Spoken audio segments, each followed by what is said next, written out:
In the heart of the bustling city, whispers of the phantom surgeon echo through the corridors of the old hospital. Known for his mysterious and untraceable surgeries, he is both a legend and a ghost. His work, though unverified, is said to be miraculous, saving lives when all hope is lost. Yet no one has ever seen his face or knows his true identity. The tales began years ago when patients deemed untreatable walked out of the hospital fully healed. Each claimed to have been visited by a surgeon with hands like magic, whose presence was felt but never seen. Doctors and nurses dismiss these stories as myths, but the patients swear by their truth. Despite numerous investigations, no evidence of the phantom surgeon's existence has ever been found. Some believe he is a benevolent spirit, while others think he is a skilled doctor hiding from the world. Regardless, his legend grows with each passing year, leaving the city in a state of wonder and speculation. The Phantom Surgeon. The city had a heartbeat, pulsing, alive, but recently it beat with fear. Detective Clara Monaghan stared at the crime board, covered in grim photos and scattered reports of the latest victim, a young man found dead in his apartment with no signs of struggle, no trace of the killer. Just a faint smell of antiseptic and an overwhelming stillness, like the killer had left nothing but silence in his wake. The scene was the same every time. The victims were always found in quiet, isolated spots, their bodies untouched by violence or injury. And each time, the forensic team found only one clue: a thin trace of anesthetic compounds in the bloodstream. No fingerprints, no hair, nothing physical left behind. Just silence. For weeks, Clara had been piecing together the cases of 6 young victims, each healthy, successful, and seemingly unrelated. Each was targeted on the same night of the month, at precisely the same time, between 1 o'clock and 2 a.m. It was as though their lives had been snuffed out by an invisible hand, with no struggle, no resistance. The media had coined the name the Phantom Surgeon, and rumors swirled about a killer too precise, too calculating to be caught. But the more Clara learned, the more she realized the victims did share something: a deep, hidden pain.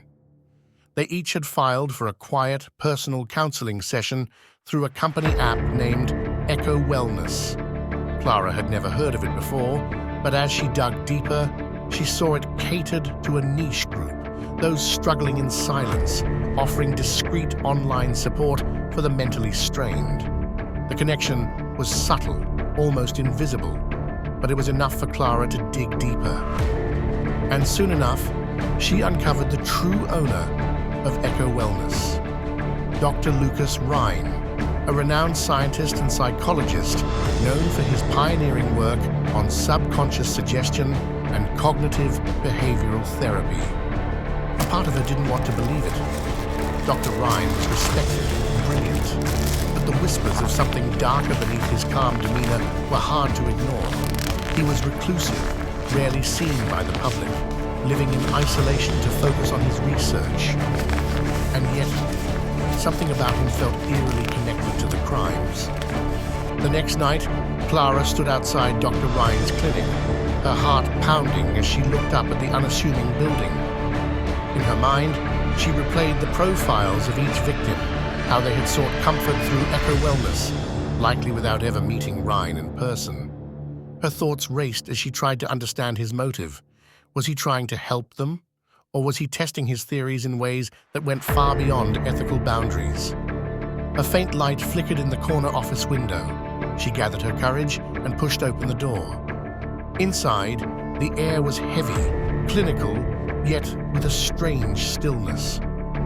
Clara walked down the dim corridor, her footsteps echoing off the sterile tiles. The walls were lined with framed degrees and photos of Dr. Rhine's achievements, a reminder of his intellect and influence. But as she approached his office, she noticed something odd. A strange hum emanated from a door marked "Restricted Access," like the low, unsettling hum of a machine lying in wait. She moved closer, pressing her ear to the door. And then she heard it, a voice, faint and fractured, the sound of someone begging. "Please, I didn't want it. I thought it would help." The voice fell silent, replaced by the mechanical whir of a machine shutting down. Before she could retreat, the door swung open, and Clara found herself face to face with Dr. Ryan himself. "Detective Monaghan." His tone was calm, polite. "I didn't expect company this late." His gaze was unreadable, his face illuminated by the cold, artificial glow of the lab. Behind him, Clara could see the sterile equipment, a scanner, a screen displaying neural scans, electrodes arranged with clinical precision. But it was the machine in the corner that caught her eye. A sleek, ominous device, one that looked more like something from a science fiction nightmare than a medical office. "What is this place?" she asked, masking the fear creeping into her voice. Dr. Ryan didn't flinch. "A lab, a place where I can help people understand them." Clara took a step forward. "Your victims, they trusted you. They thought you were here to help them, not to kill them." A flicker of emotion crossed his face. "Kill? No, detective. They came to me broken, haunted by pain. I simply quieted their minds." The realization dawned on Clara with horrifying clarity. Ryan hadn't killed with physical force, but with technology and psychological manipulation. He had used his machine to implant thoughts, subtle suggestions that wore down their willpower, lulling them into a final, irreversible peace. He had found a way to use his expertise to draw them into a deep trance, a place where life and death blurred together. "But why?" she pressed. "Why would you do this?" He looked past her, a faraway look in his eyes. "Because pain deserves silence. Some minds are beyond healing, detective. They suffer in silence, haunted by memories, fears. I simply granted them what they needed: rest." She could hear the twisted sincerity in his voice. He believed he was helping his victims, giving them a way out of their private torment. His gaze softened, and he took a step toward her. "You understand, don't you? Some people suffer so deeply that they're beyond saving. They needed someone to help them let go." Clara's resolve hardened. "No one has the right to play God, Ryan. You're a murderer no matter how you justify it." The coldness in his eyes returned. "Perhaps. But you're too late, detective.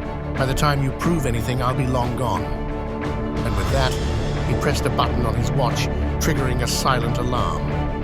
The lights in the clinic dimmed, and the machines began to shut down, erasing any trace of evidence.